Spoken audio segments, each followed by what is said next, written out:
Here's Waffle to the inside. And a little bit of a hands-free condition there for Alex Bowman. But look at Allgaier all over his back bumper as well. Now, 3 wide as they go into the turn. That's an aggressive move by the 7 of Allgaier to jump up on the outside. Showing a lot of trust in Alex Bowman, and he knows he's going to be there. Yeah, completed the pass as they went through 1 and 2. Really good work by the 7 to get back inside the top 5. You see the leader, the 1 of Sam Mayer at the top of your screen. 98 and the 8 side by side. Good run so far for Sammy Smith in the 8. Yeah, both he and the 98 racing to make these playoffs. Getting these stage points can help them do that. That's why they stayed out.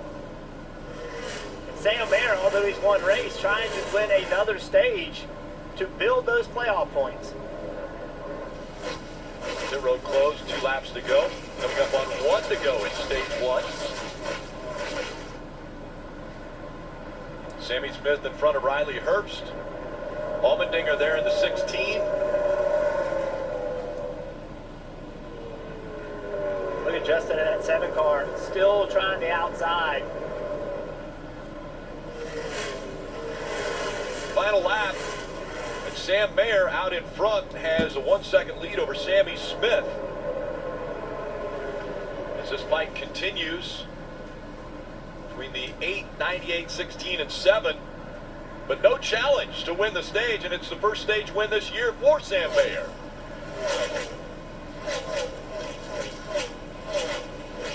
Sammy Smith, Riley Herbst, Allmendinger, Allgaier in the top 5, gaining these stage points with Bowman, Quaffle, Sieg, Burton, and Bonsignor in his Xfinity Series starts, finishing 10th in stage 1.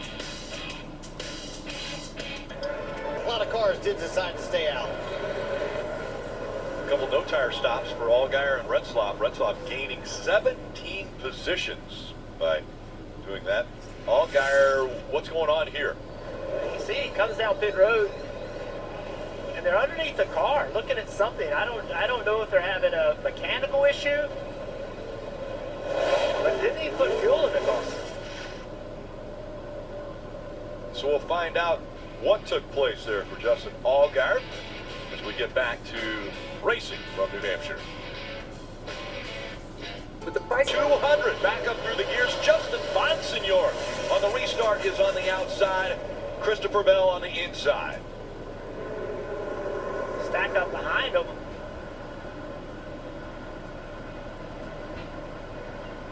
They make their way through. So impressive for Justin Bonsignor to be up here in the top 2 right now. He tried to do the simulator to learn as much as he could because this is his first ever race in the Xfinity Series. When he went to Junkins Racing to try that out, he said it just didn't give him the feel that he was looking for. He thought he was terrible on it, so he's going to rely on his knowledge of the track to hopefully get him through, and his teammates. Well, I love this position that they're in. You know, great strategy to get here. And look at the clean air he's got. He's able to follow Christopher Bell, one of the best in the Xfinity Series, period, with race wins here. Great opportunity for him to sit here and run second as this battle rages behind him.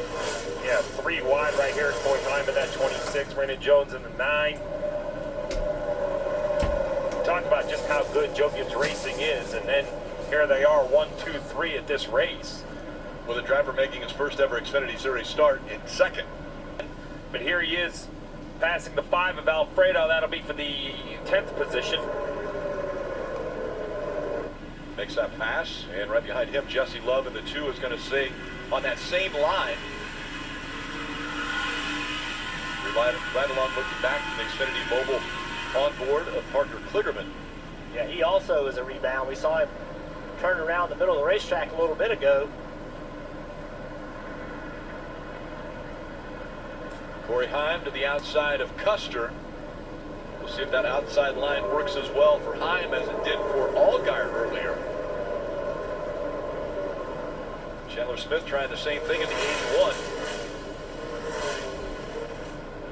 You mentioned the word earlier, all the trust that the 7 had in the 17 when he went around him on the outside. I feel like that happens a lot. You get in a position on corner exit where you're in a good spot, you're kind of gassing up, like when I watched not a 2 wide action right here, or now even the 26 with the 00 looking. If the 00 kind of gets to the left rear quarter panel of the 26, you have to have a lot of confidence that that guy's not going to kind of catch you in the quarter panel on exit. And they don't really know Corey Heim that well, right? He's a very young driver. Most of his time has been in the truck series. They have to build that trust with him.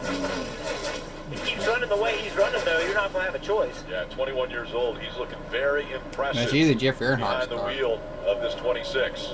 And Rick, I think back-to-back weeks for Corey Heim as you watch a battle a little bit further back as Sam Mayer tries to make a move. Back-to-back weeks in the 26 car for Corey Heim are massive. And Jeff, you can speak to this. When you're doing these one-off races, it's very difficult. Corey told me, he said, listen, I had a hole in my truck series schedule. I would rather be in the seat than not be in the seat. But when you're able to be in a car back-to-back weeks, what does that afford a driver, Jeff, when he's not really used to this race team? Well, this race team, Marty, has multiple drivers in it, and all drivers are different. And I think it creates a big challenge for the race team to try to understand exactly what driver they have in it and what he likes and doesn't like. So spending back-to-back days with each other, that goes a long way. For his development as a driver, now it's easier to connect the dots. So